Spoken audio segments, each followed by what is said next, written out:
Hello বন্ধুরা, তো আপনারা অনেকেই মাছ দিয়ে কাঁচা কলার তরকারি খেয়েছেন বা এমনি নিরামিষ কলার তরকারি খেয়েছেন। এই রেসিপিটা একবার অবশ্যই খাবেন, ডিমের ভুজিয়া দিয়ে কলার তরকারি, মানে ডিম দিয়ে কলার তরকারি খেতে কিন্তু অনেক সুস্বাদু হয়।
এই যে হয়ে গেছে আমার কলার তরকারি।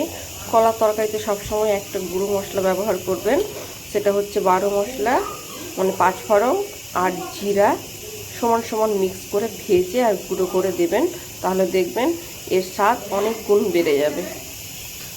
ধন্যবাদ।